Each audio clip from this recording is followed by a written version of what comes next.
Éric Laudière est thérapeute et formateur en constellation familiale. On le voit ici en train d'enseigner à de futurs constellateurs cette technique de thérapie transgénérationnelle. Vous le symbolisez et vous envoyez du c'est pas juste. J'ai envie de me baisser devant quelqu'un, j'ai pas à me baisser, et tu demandes à la personne de se baisser et tu la relèves. Vous voyez ce que je veux dire? Ça peut après. Parmi les deux principales écoles, Éric Laudière a opté pour celle d'Alejandro Jodorowsky, dont il a suivi les enseignements durant 10 ans. L'autre école étant celle de l'allemand Bert Hellinger. Mais il a développé sa propre technique, à partir de son expérimentation et de ses connaissances diverses dans les domaines de l'énergétique, de la psychothérapie et du chamanisme. Il explore depuis de nombreuses années différents types de constellations à travers ses stages et ses ateliers, créant de nouvelles formes comme les constellations dans le noir ou les multiconstellations.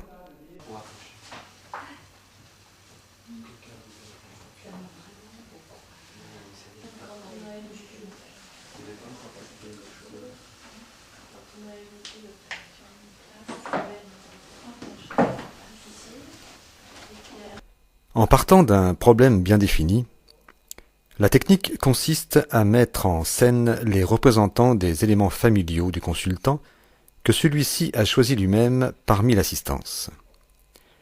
Nous constatons généralement au bout de quelques minutes qu'une énergie relationnelle et émotionnelle se met en place. Ceci est appelé le champ.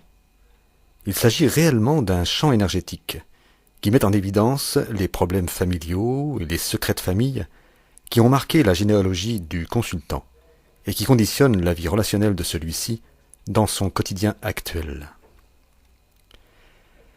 Le but est évidemment de déprogrammer l'héritage émotionnel négatif provenant de l'histoire familiale et de positiver le champ par la reconnaissance des fautes, par des attitudes de pardon ou bien par l'acceptation d'une mort et la libération du défunt.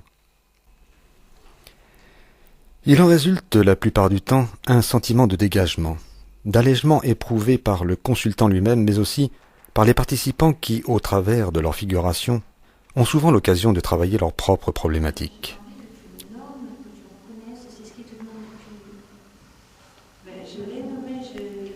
Suite à une séance de constellation, on constate généralement un allègement de la vie relationnelle du consultant.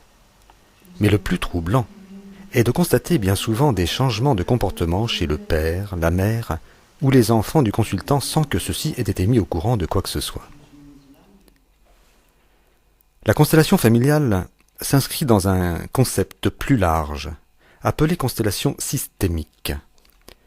Cela signifie que n'importe quel système relationnel peut être mis en scène dans un champ tel que les structures d'une entreprise, ou même des archétypes tels que le féminin, le masculin, la terre, le ciel, etc.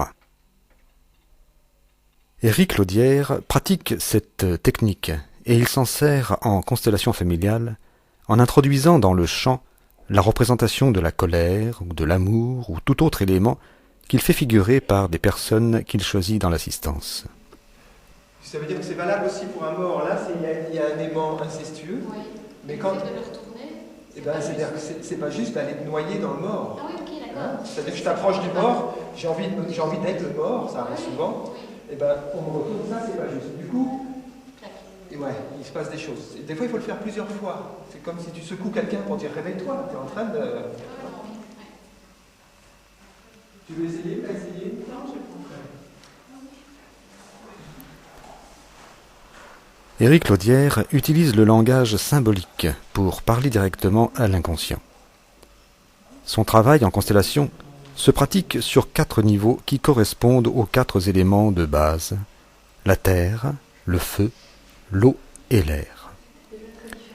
Nous retrouvons aussi ces 4 éléments dans le tarot de Marseille et dans toute la mystique occidentale. Les 4 niveaux sont le niveau mental, le niveau émotionnel, le niveau sexuel créatif et le niveau corporel. La cohésion du tout étant maintenue par le spirituel, à l'image du pouce, qui vient donner tout son sens à une main de 4 doigts. La constellation d'Éric Laudière s'attache à aborder ces 4 niveaux en même temps, de manière à travailler l'être dans sa globalité.